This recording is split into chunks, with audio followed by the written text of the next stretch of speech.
اگر آج تم شدید خواہش اور بہت خلوص سے مانگنے کے بعد بھی محروم رہ گئے ہو تو اس محرومی کو دل کا روگ بنا کر مایوس نہ ہو جانا، کیونکہ ہر انسان کے دل میں ایک ایسا موتی ضرور ہوتا ہے جو اسے صحیح اور غلط کے بارے میں از خود رہنمائی کرتا ہے، جو اس کا سب سے بہترین اور سب سے سچا ساتھی ہوتا ہے۔ جانتے ہو، انسان کے لیے ہر وہ چیز اضطراب ہے جس کی وہ خواہش تو کرتا ہے لیکن وہ اس کی دسترس سے باہر ہو۔ اللہ تعالیٰ قرآن پاک میں خود فرماتا ہے، اور جان لو کہ نہیں ہے دنیا کی زندگی سوائے دل لگی اور ظاہری خوبصورتی کا نام۔ تم اپنے نفس کو جتنی ترغیب دلاؤ گے اور زیادہ کا مطالبہ کرے گا، اور کم کی طرف لوٹاؤ گے تو کنایت اختیار کر لے گا۔ ممکن ہے یہ خواہش نہیں بلکہ تمہاری ایک آزمائش ہو۔ ممکن ہے اللہ نے دکھانے اور سکھانے کا موقع دیا ہو۔ ممکن ہے یہ زخم تمہارے گناہوں کا کفارہ ہو۔ اللہ قرآن میں تمہیں اس کا اشارہ دیتا ہے، تم شک میں پڑے رہے اور جھوٹی توقعات تمہیں فریب دیتی رہیں، یہاں تک کہ اللہ کا فیصلہ آ گیا۔ بے شک اللہ سے بڑا تمہارا کوئی خیرخواہ نہیں، وہ تو تمہاری بھلائی چاہتا ہے، اور یہ اسی کی مہربانی ہے کہ وہ تم کو ایسے کاموں سے منع کر رہا ہے جس میں تمہاری اپنی بربادی ہے۔ اگر آج تمہارا دل کسی چیز کی بار بار خواہش کر رہا ہے اور دل قبولیت کے شک میں مبتلا ہے تو یہ دو باتیں ضرور جان لو کہ جس طرح خوف خدا کے چراغ کی روشنی ہر منظر کو واضح کر دیتی ہے، بالکل اسی طرح ندامت کے چراغوں سے پسندیدہ منزلیں مل جایا کرتی ہیں، کیونکہ کبھی کبھی عبادتیں نہ سہیں مگر ندامتیں قبول ہو جاتی ہیں، اور ان کی قبولیت کا انداز اتنا نرالا ہوتا ہے کہ تمہارا رب خود تمہیں جگا کر تمہارے خواب پکڑا دیتا ہے۔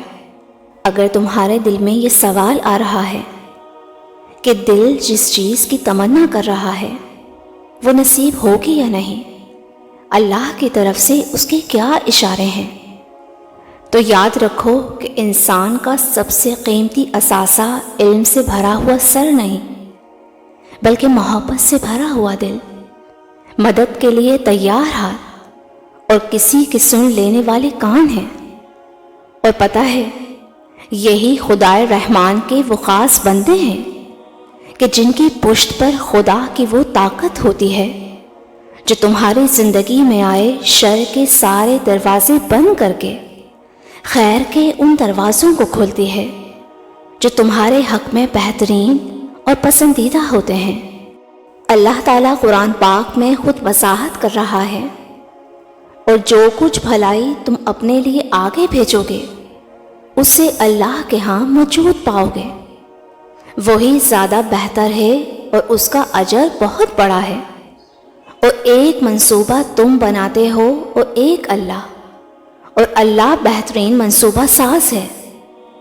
اللہ کے فیصلے تمہاری چاہت سے بہت بڑھ کر ہوتے ہیں۔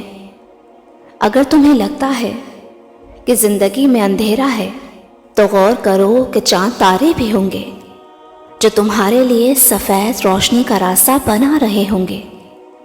اللہ اپنی مدد کا اشارہ تمہیں ضرور دیتا ہے، اور وہ ایسے شان سے ضرور نوازتا ہے جو تمہارے زخم کی تلافی کرے۔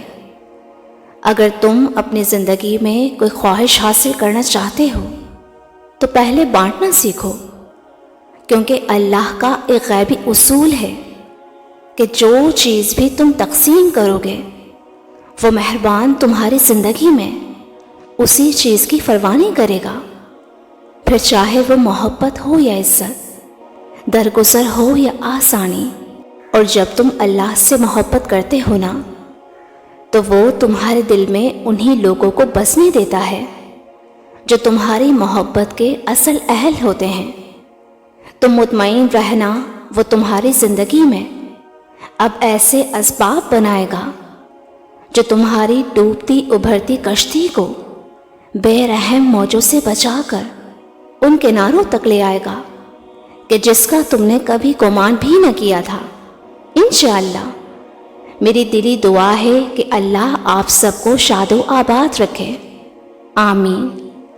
ویورز، ویڈیو اچھی لگی ہو تو مجھے لائک اینڈ کامنٹ کر کے ضرور بتائیے گا، اور ہمارے چینل کو بھی ضرور سبسکرائب کیجیے گا۔ جزاک اللہ۔